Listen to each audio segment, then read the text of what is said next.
So, Sean, Yeah, Bobby. we're going to be moving soon. Oh, well, I haven't even packed my bag. Wait, what do you mean we're moving? We have to move. You just laid this on me right now? I thought we were going to record a show. Well, we have time. I mean, it's not going to happen like instantly this second, but we got to move. Well, where are we going? We're going to a new place. It's a whole new world we're going to. Like Aladdin? Not quite like Aladdin. It's not even Disney based, I don't think. Okay, so what's going on? So what's going on is we're leaving SoundCloud behind. Oh, no. Yeah, SoundCloud. It's been with us since the start. But we're actually moving to a new place called dayspace.com. Oh. Dave Moore, friend of the show, I've heard of dayspace.com. He's going to be hosting us. And so essentially I just want to let people know that like nothing's changing on your end. Subscription should stay and all that stuff. The only thing that could potentially happen is your service provider, whatever it is, iTunes, whatever, might start downloading a bunch of episodes again once we change the RSS feed. If that does, just shut that off. Just stop the downloads, and everything should be okay. Or you can listen to them again. That would be episodes. That would be amazing, wouldn't it? That would be really amazing. Listen to before Bobby and I started fighting. Yes, that was. That's a plus. BF, silver lining. BF and BFF. Yes, something like that. I don't Sounds know. good. All right, let's do this. Let's move. So let's move. We're gonna move. Let's face it, as Nintendo fans, we are often left slightly disappointed and scratching our heads asking why. Where is our Super Mario Galaxy 3? Why isn't Metroid out yet?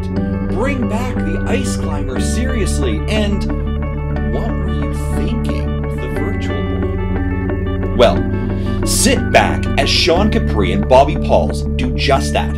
That's right, this is If We Ran Nintendo. Now, cue the music, maestro.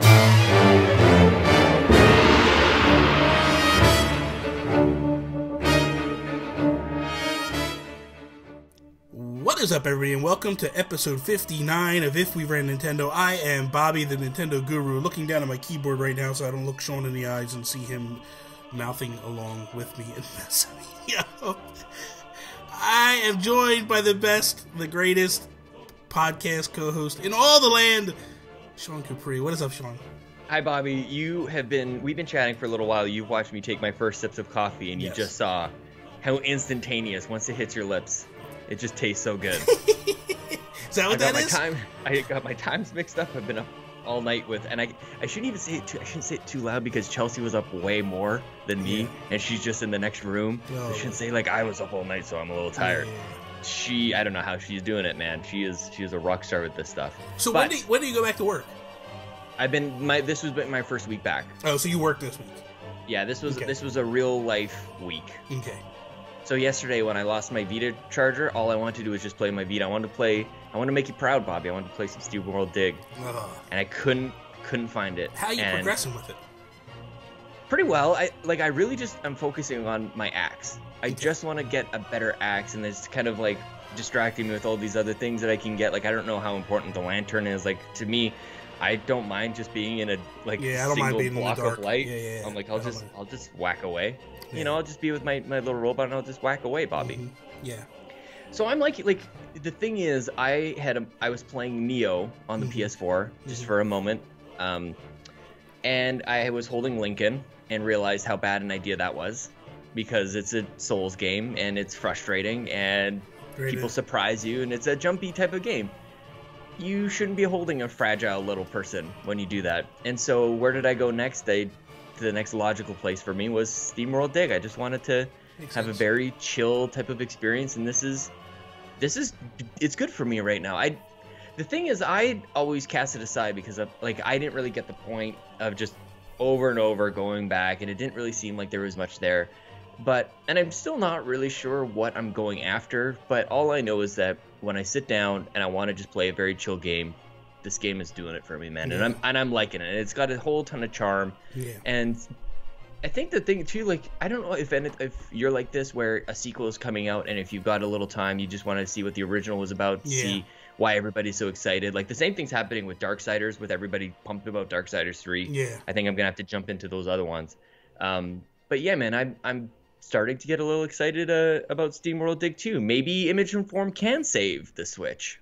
Dude, it's I love Dig 1. You know that. And And for me, when I first started playing, I think I was the same way. I was like, I don't get the point of this game. People are raving about it. Let's just see. And I started digging and digging and digging. And then started getting these gems. And then I would go back to the surface, cash in the gems, go buy stuff. And then all of a sudden, it just clicked. And it was like... I would say the thing that nobody really explained to me is like, make sure you play long enough to find at least one or two of the power-ups. Yes. Like I thought that the upgrades were really just in your items. Like you go collect some iron and copper and all the jewels or whatever, and then go buy a new axe or a lantern or pouch to get more stuff. But it wasn't. It really started to get rewarding for me when I started getting like the speed boots where I could sprint a little bit and then jump further, and then the steam jump where I could do kind of like the Princess Peach jump, where you squat a little bit and then you take off. I don't know why. I guess just Mario 2, but I always played Mario 2 with Princess Peach. So. Yeah, and that's the thing. Like once you realize that these upgrades, it becomes Metroid, and that's what happened to me. All of a sudden, it just clicked, and I was like, "This is Metroid. This I can't get into these areas, but wait a minute, I just picked up this upgrade, and now I can." And all of a sudden, it just opened the world up to me, and I was like, "Yes." That's why I wanted a sequel to it so badly, and they gave us Heist. And I was just like, oh no, I want Dig 2, and they didn't do it. And I was like, okay. And then I got into Heist, and then I was like, I want Heist 2, and they're like, no, we're gonna give you Dig 2. And I'm like, you guys, you're killing me. But this is how you know they're nice and tied to Nintendo. Yes. When you ask for one thing, they give you another thing, and it's still great. It's still great. Yeah. I'm having a great time with it. And I just wanted to play on my Vita, and I don't know where my charger is, Bobby. You told me before Chelsea has a charger. Go just charge the thing with Chelsea. Let's kick this episode off like we do each and every episode with our shout-outs. Geek out. Come on, geek out. No geek outs. Okay. No geek outs. I want to give a shout-out to Matthew Knight. He's in our Nintendo Guru Facebook group. Earlier when I was doing the Geekcast with Toby and I went through, I saw a post that he put, and it made me laugh. And he was upset with us because he said, how dare you make me choose between the Geekcast and If We Ran Nintendo on which episode to listen to the spoiler cast. And I thought that was cool. So, Matthew, first off, thank you for listening to us. That means the world to me that you're listening to both episodes or both shows. That is pretty awesome. And he actually chose If We Ran Nintendo as his... He flipped a coin, and that's how he decided which one to play with. That's really funny. That is funny. So, but thank you for that. That means the world, man. So, you got any shout-outs, Sean? I got a shout-out to you. We recorded you and Zach Erickson from Nintendo Dads and Joseph Moran from Poly Games and My Xbox and Me. We recorded some Nintendo predictions. So stay tuned for that. But I wanted to thank you guys for your time. I did a PlayStation 1 as well. And I'm super pumped about both of them. I can't wait for people to hear them. It's just 90 minutes of, I think you probably might win. We'll just say that way. I have some predictions that you don't approve There's of. no way you're winning. There is no way in hell you're winning. If you win, I'm going to be upset. I want to say, okay, we'll put it this way. I don't want to give too much away because we got to get on with our show. But we should have had, like, given each other odds. Like, for the ones that are like given, like, okay, I don't even know. Actually, Nintendo, there really are no given. There's no 1-to-1. But like for one of mine, it should have been like 10-to-1. If that happens, you get 10 points for everybody else's one. So there's something like you said, like you had Barry Dunn send in some, and he like lists all the games. Shout out to Barry Dunn. Yeah. Shout out to Barry. It's just like he lists all the ones that are there, and it's like Mario Odyssey. Yeah, come on, dude. Yeah, like you know it's gonna be there. What, seriously, dude. I want to give a shout out to Antonio Guillen too, and the reason why I want to do that is this past week we did a giveaway. He helped me do a giveaway. This guy is the most amazing guy in the world, man. Seriously. And what he did was he reached out to me. He's like, "Hey, I got this extra copy, Mario Kart 8 Deluxe. I want to sell it. I want to get rid of it." And he was selling it at a discounted price. I'm like, "Did you open it?" He's like, "No, it's brand new in the package." I'm like, "Dude, really?" What? He's like, he wanted to buy the digital copy. Amazon fell through, like they've been doing lately. Didn't ship it. It was supposed to be their date, so he bought it digitally. And he's like, "I'd rather have it digitally anyway, so this is better for me." So I was like, "I'll buy the thing. Let me do a giveaway on my Twitter, and and if you don't mind, you mail it to him. And he's like, absolutely. And he then goes and gives me a cheaper price than what he told me he was going to sell it for. And I'm like, dude, I'm like, no. And he's like, stop it. He goes, I won't sell it if you don't. And I'm like, okay. He is. Can we have him on? We're going to get him on. We're definitely going to get him on. He's been on We the Gamercast. I got to have him on again. I just need to balance out how many times I have returning guests. Yeah. Like that. I need to. Antonio, well, then let's do this. Do this. Let's shoot for next Sunday.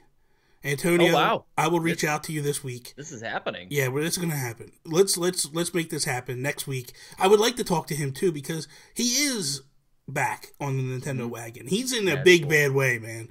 He's got it bad. Like he's talking about Amiibo. He's got all this stuff. Like he's got his.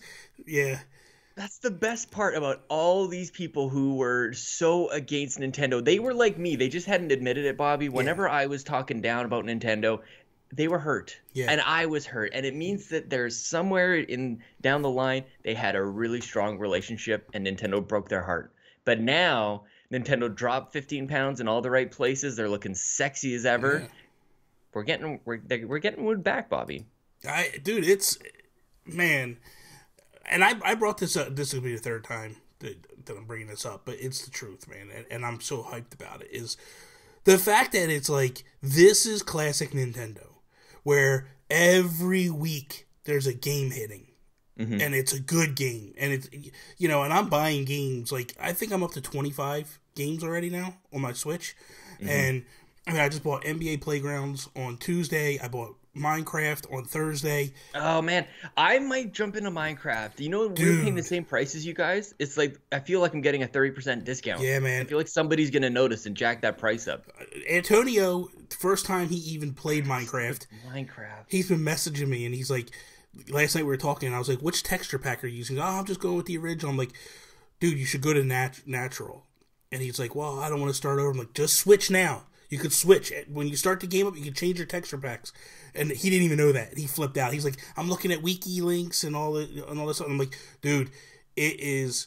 What a rabbit hole. I'm back in, man. I'm back in a big, bad way. I love it. And to me, Phil Spencer tweeted about it a couple days ago, and he was like, this is the perfect way to play Minecraft. And he's absolutely right. Because I can play it on my TV. Something. Yeah. He could say that about Xbox, but he's saying it about Switch. And for anybody that goes like, oh, well, of course he's going to say that because it's, it's their game. Dude, he didn't say that on the Wii U. He never said it on the Wii U. And the only thing he said was like, go check it out or whatever. Like, this is really, truly the best because what it is, so when I played Minecraft on the Wii U, the draw distance was really weak. Like, you could see a distance away, but it was like all of a sudden it becomes fog, and you can't really see that well.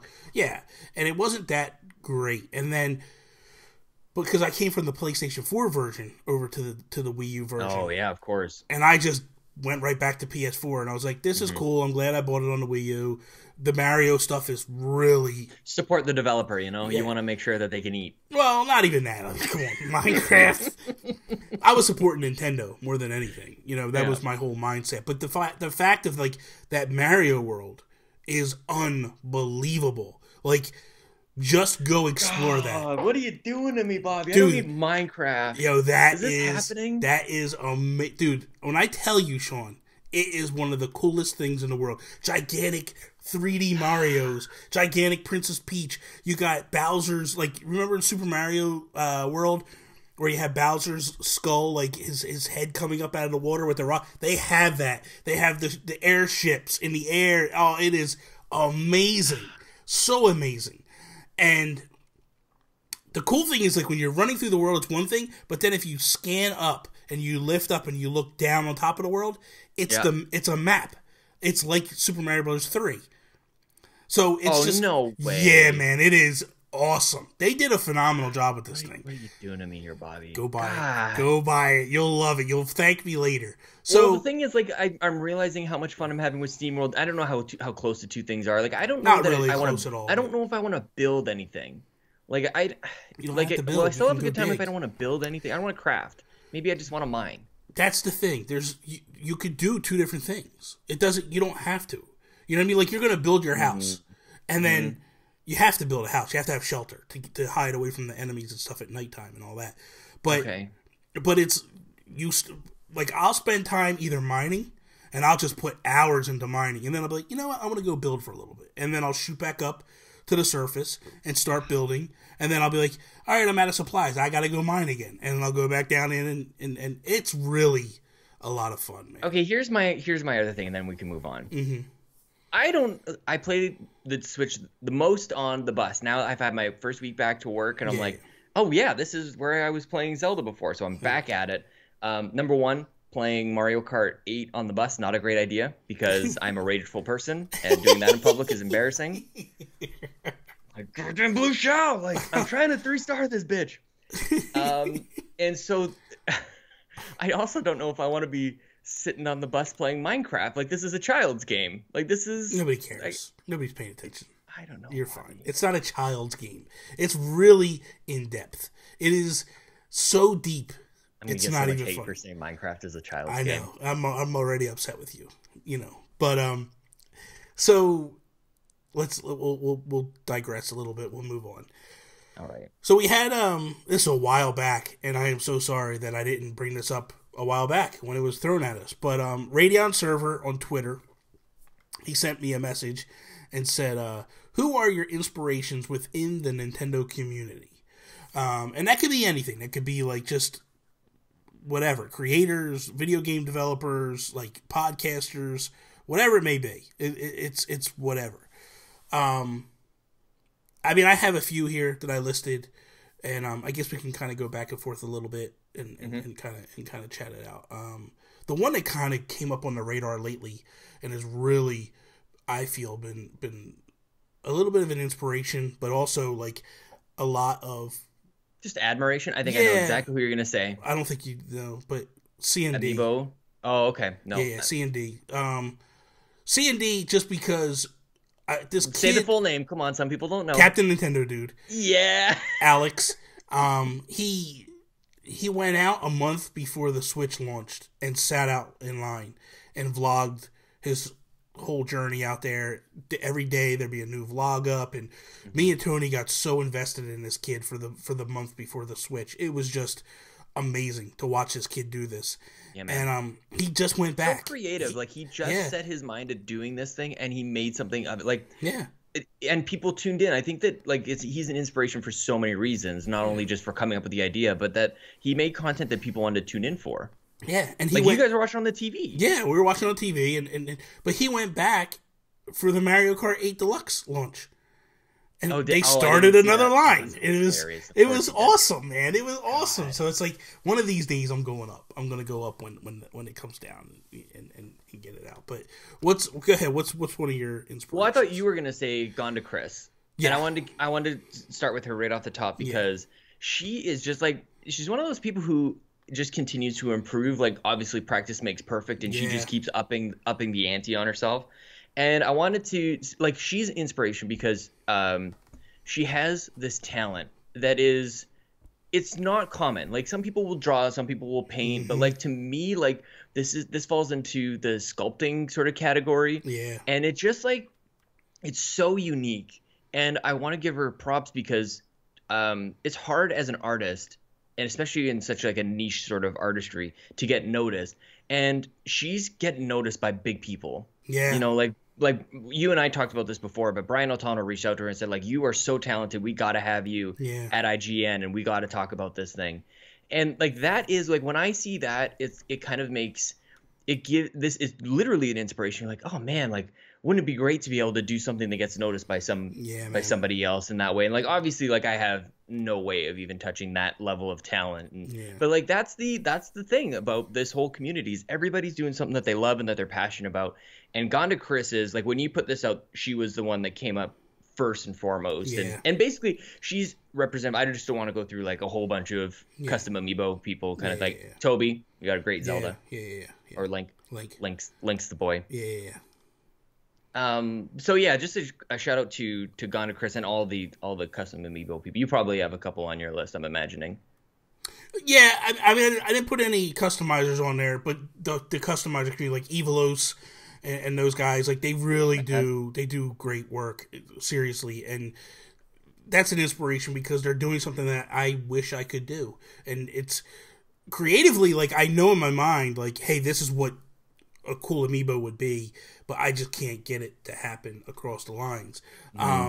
I've got a couple extras. Like, I've got an extra Yoshi and an extra Mario up there that I don't need. Yeah. I totally could waste those things and just give it a shot one day.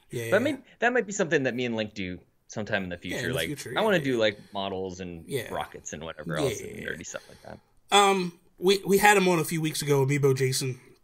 Oh, totally, dude. Yes. The dude just really knocked it out the park with what he did. Like, here's a guy that just takes an idea and is like, I'm going to run with this, and builds it into this thing where now it's Nintendo Wire and all this stuff, and just really, really inspirational in the fact of, like, you look at these guys. Hoshway Ponce is another one. Like, that's next on my list. Yeah. Get out of here. That's next on my list.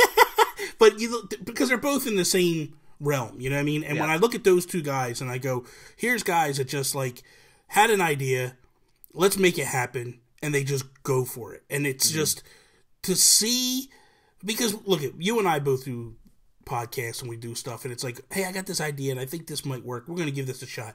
Sometimes it works, sometimes it doesn't, you know? And to see them go, like, I think this might work, I'm going to give it a shot. And then to see it work in such a big way is such inspiration.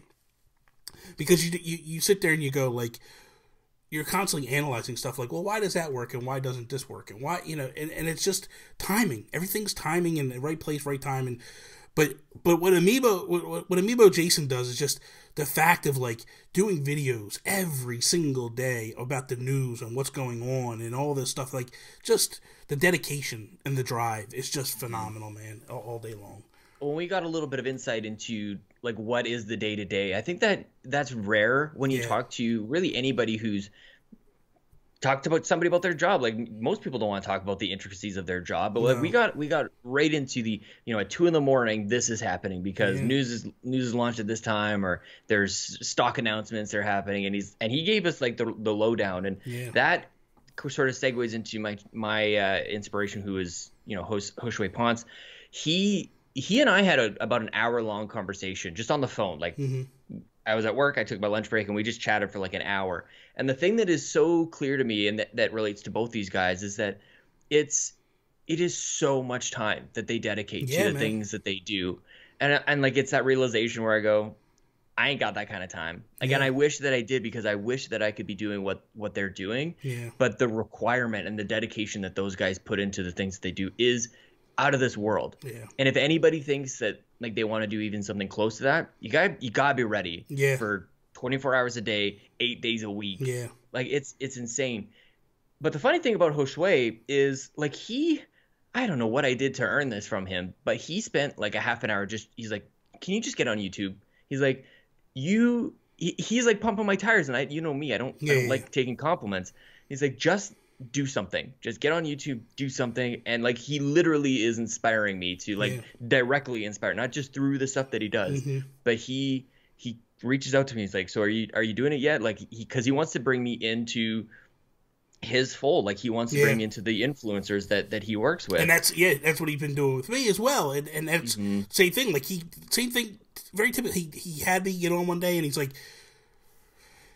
your analytics are just crazy. Like, your impressions and all that stuff. He's like, and I don't even know what he's talking about half the time. Yeah, exactly. And I'm just like, holy crap. Like, but when he's showing it to me, I'm like, wow, this is pretty impressive. Like, he's got his stuff together, man. He really does, and it's impressive.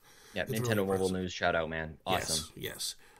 Next one is supposed to be our guest today, but I'll reach out to Josh and we'll reschedule this thing.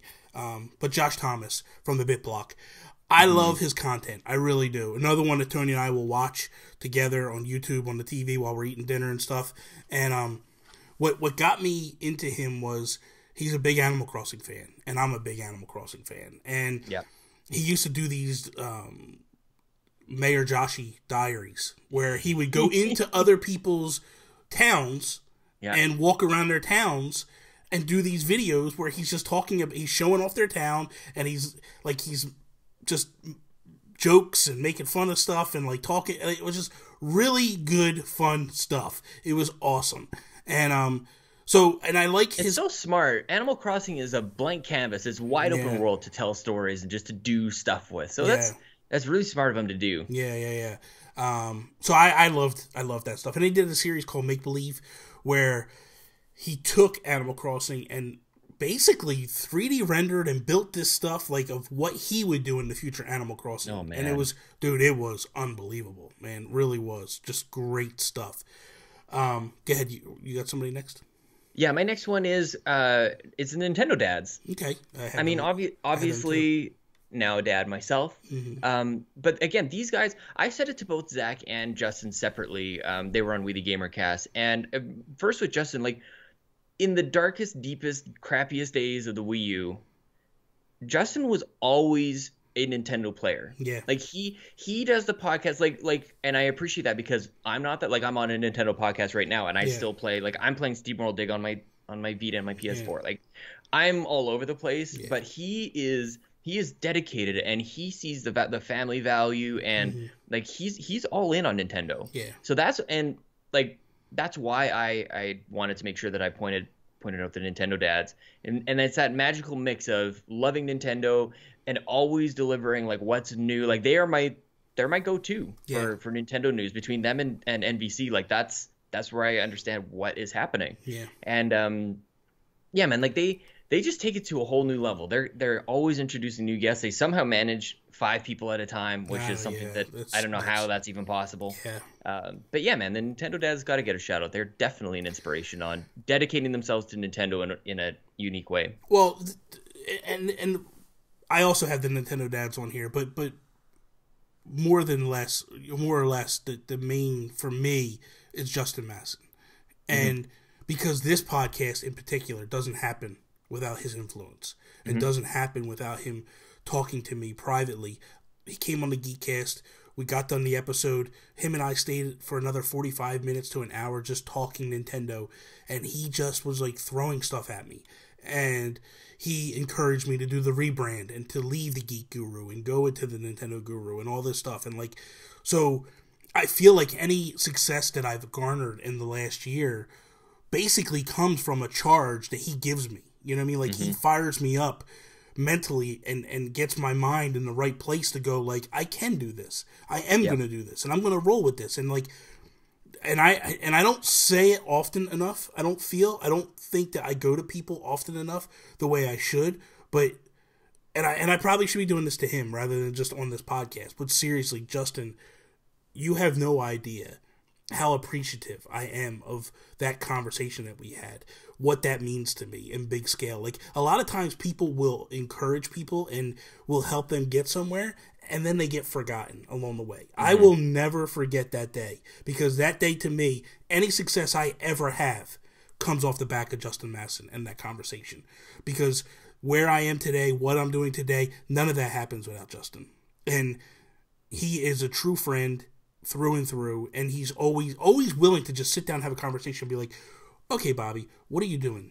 Where are you at? Hey, you know what? Go contact this guy. Go contact that guy. Like, help out here. Help out there. Like, he is... Here's the link. Yeah, here's amazing. The email. Yeah, man. He is amazing. Especially in a world of... And we're starting Back to break... I'm going to try and make things good for myself. Yes. And we're starting to break those walls and those barriers a little bit with everything we're moving forward with. But he's of that mindset of like, look, you guys are good guys. We want all to be successful. Let's all help each other. And he does that through and through, man. So yeah, definitely Justin Masson. Well, on that note, and the thing that you said that reminded me of this is you'll never forget the conversation that you had. Yeah. There's a moment that you had with Justin that changed your life forever. So my next shout out, the person in the Nintendo community who's an inspiration to me is none other than the Nintendo Guru himself, formerly the Geek Guru. Our episode of We the Gamercast, episode 16, I think it was. Something like that, yeah. Changed everything. It changed my view on podcasting. It changed my view on being friends with people on the internet. Like, it changed everything, man. It opened my world to all of this. I don't have any of this. I definitely don't have this show without you. I probably would have closed up with the GamerCast without you. And I will never forget. And I've had so many conversations, and I don't remember all the details, and I wish I remembered more stuff. But I will always remember our conversation and how just enthralled I was with your memory about going to get your NES. You're sitting in the back seat and you're screaming directions at your mom, and like she's doing like she just took you, like there was no plan to go that day. It was just, Mom, can we please go? And then you go and you're screaming at her, and I was just in tears, man. And it was that conversation that led to all of this. There's obviously that a lot has happened since then, but just like Justin Mess and just like the Nintendo dads, their dedication to Nintendo, that's what inspired me from you, is that you look at your walls, man. Like you are through and through Nintendo. It is in your blood, it's in your DNA, and you always will be. And that's why, man, you're an inspiration to me. Thank you. That's holy crap. Okay. And don't even bother doing like YouTube. No. Because when it comes to Nintendo, you're not my inspiration. Exactly. If this was my Xbox inspiration, then it would be all you. But when it comes to Nintendo, no. Your wife is my inspiration when it comes to Nintendo. Oh, there you go. She actually used to work for Nintendo a little bit. No, you know what, dude? That episode, man, that thing holds a special place in my heart. You know, especially because for me, it's a trip down memory lane, and for me also, it's like I go back and I listen to that, but I don't realize the ramifications of what I'm saying when I'm saying it. In terms of like at the very end when I'm telling people like, Sean is doing God's work here, and reach out to him and get on this show and make this show a success, because this is where. And now you look at all the people that come on, and it kickstarts their shows. Like that's the thing about We the Gamercast that's so special, is first time podcasters, brand new podcasts get on there, and you can hear the nerves sometimes and all this stuff, and like next thing you know, they're in the thick of things, you know what I mean? It's like, you know, you're 6 months into Nintendo nostalgia. Yes, like that. They're on my list as well. Like, and the reason why they're on my list is, you know, them guys are just their love of Nintendo is huge, and I never forget Jacob Rush coming to me and being like, "Hey, I would love to start a podcast. I don't even know how to start. Is there any way you can help me?" And I was like, "Yes." And the reason why is because another person, Mark Carabin of the Warp Whistle, when I started the Geekcast, I had no idea how to do a podcast, how to record anything, and Mark was just like, Here you go. You're my friend. I didn't know that. I had no clue, dude. I went to Mark and I was like, this is what I want to kind of do. I don't know how to, like, how do I do it to SoundCloud? How do I get it put on iTunes? He showed me all that stuff, and he helped me 110%. Without Mark, there is no Geekcast. There is no If We Ran Nintendo. None of that stuff. But, so that was me with Jacob paying it forward. That was my opportunity to take what Mark did for me and push it forward to Jacob. And when Jacob came to me and I was like, because I remember we were recording If We Ran Nintendo, it was a Monday night, and I was like, listen, I got this kid that wants to talk to me about doing a show. Are you interested? Jacob had no idea you were going to be there. And we bring him in and we start talking. We're like, so what's your ideas? And he starts kicking these ideas off us, and I was like, boom, you should do this. This should be your idea. And he... Well, and actually, he took whatever we said that day and he took it to the next level, which is why I want to give a very special shout out to him. Like, he wasn't looking for a handout. He was looking for a brainstorm. Yes. And that I will always respect. He wasn't looking for somebody to hand him something for him to do. Yes.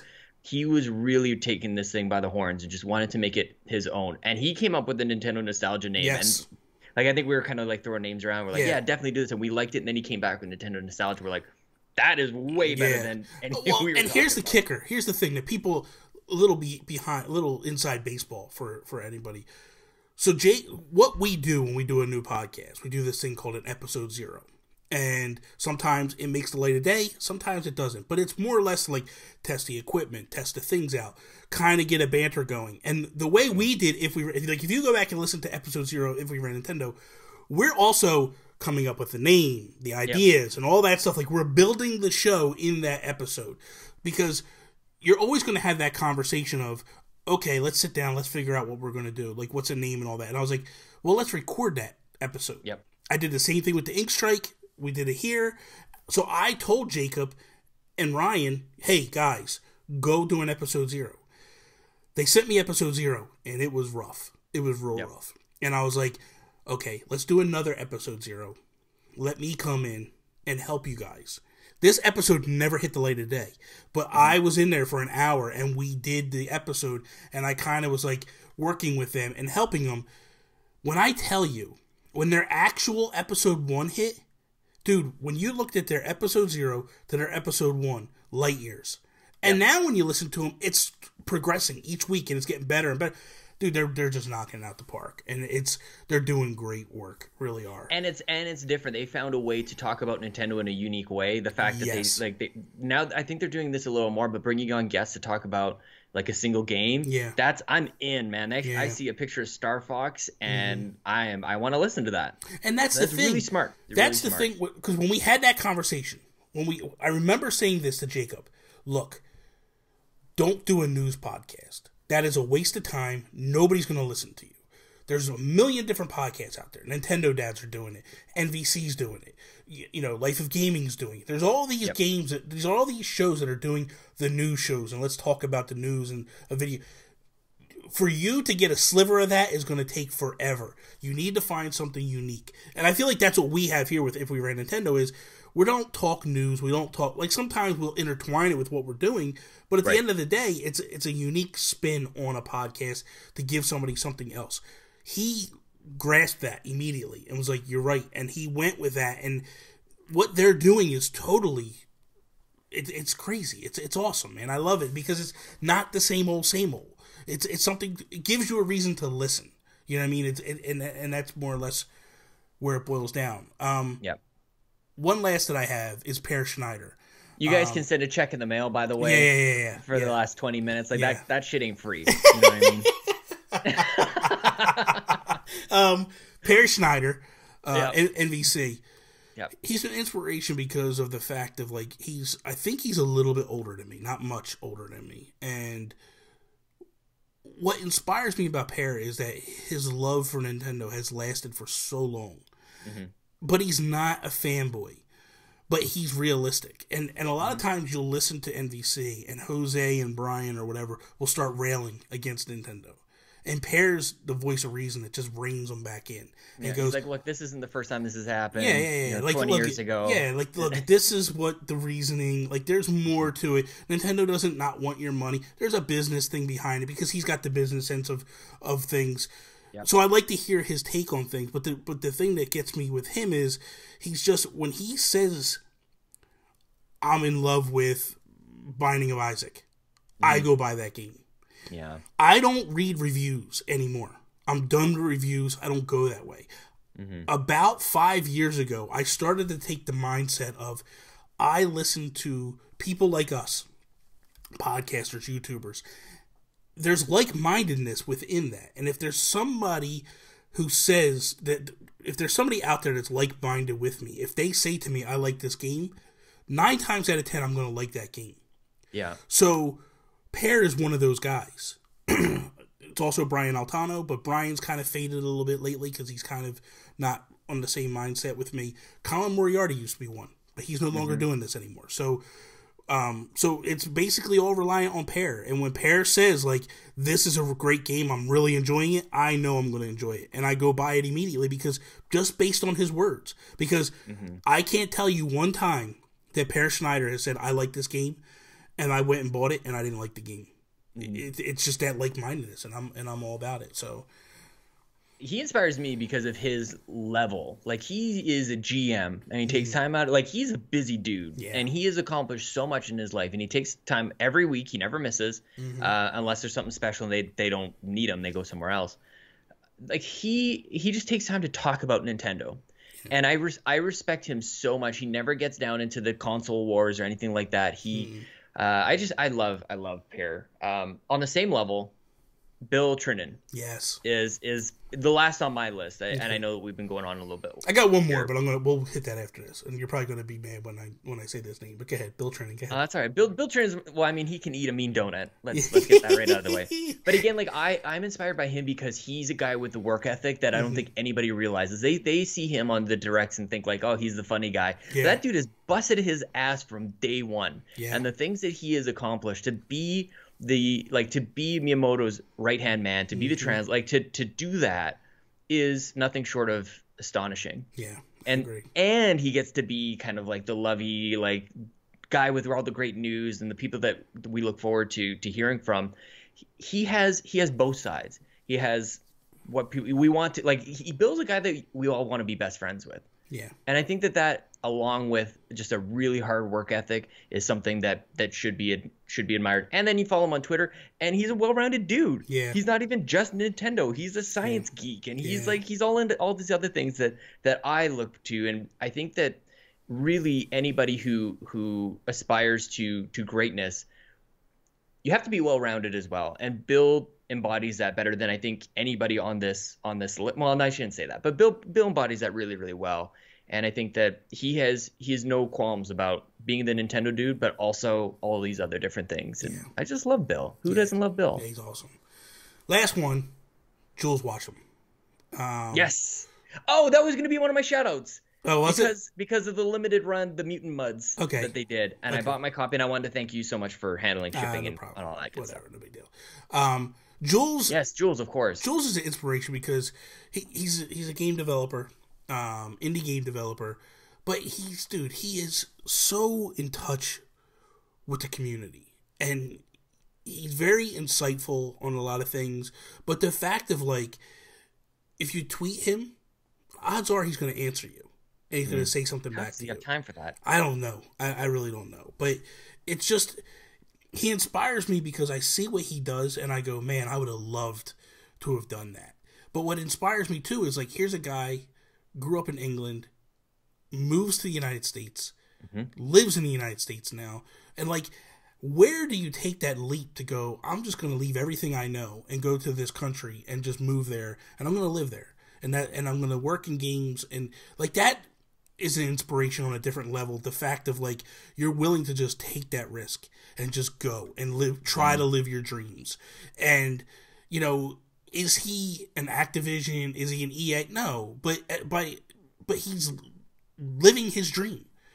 He's doing what he loves to do on a daily basis. I'm sure it's very stressful at times, but at the end of the day, like, he just does what has to be done to be there. And one of the coolest things about him is you'll constantly see him, like, supporting small indie teams on Kickstarter and, you know, talking about small indie games and buying them and doing all this stuff. And it's like, this guy not only loves developing indie games and developing games, not just indie games, but loves developing games, but loves to support it too, and shows that support in tenfold.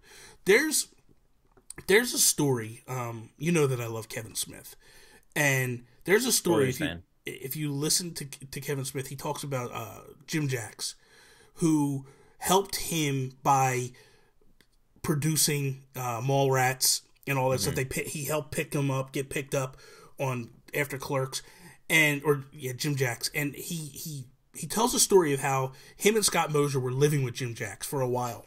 And he said every Tuesday, Jim Jacks would go to, like, the typical video store and would buy, like, 2 or 3, I think 2 copies of every single movie that came out, brand new. Would buy every single one. And they would go back to the house, and Kevin Smith was like, half this stuff isn't even open. Why are you doing it? He's like, because somebody has to support the business. And he goes, and this is my way of supporting. He said, I feel like it's karma. It gets paid back. And I feel like that's kind of what Jules does in some degree. By buying these games, he's paying it forward to some degree and helping upstarts and all that stuff to get, you know, their due. And I admire that, man. That's a great mindset to have. So, with that, we got time for another little thing here. You want to spend a little more time with me, Bob? Yes. Yeah, okay. Yeah, Let's we hang got out a little more. another like 16 minutes. We're good. Okay, all right, good. So, if we ran Nintendo, would we want to make it so that we could have a Wii U Virtual Console rather than porting Wii U games over without any add-ons? So, this comes from Brendan Myers, friend of the King show. of the Pirates. Yes, King of the Pirates on Twitter. He sent us an email this week with this and another topic, but I just grabbed this one this week, and maybe we'll do the other one another week. But basically, what this is, a lot of people,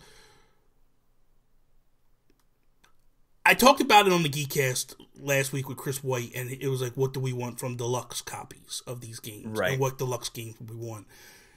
And this kind of is like, would we continue to do deluxes or do remasters and such, or will we just create a Wii U Virtual Console and just bring those games over?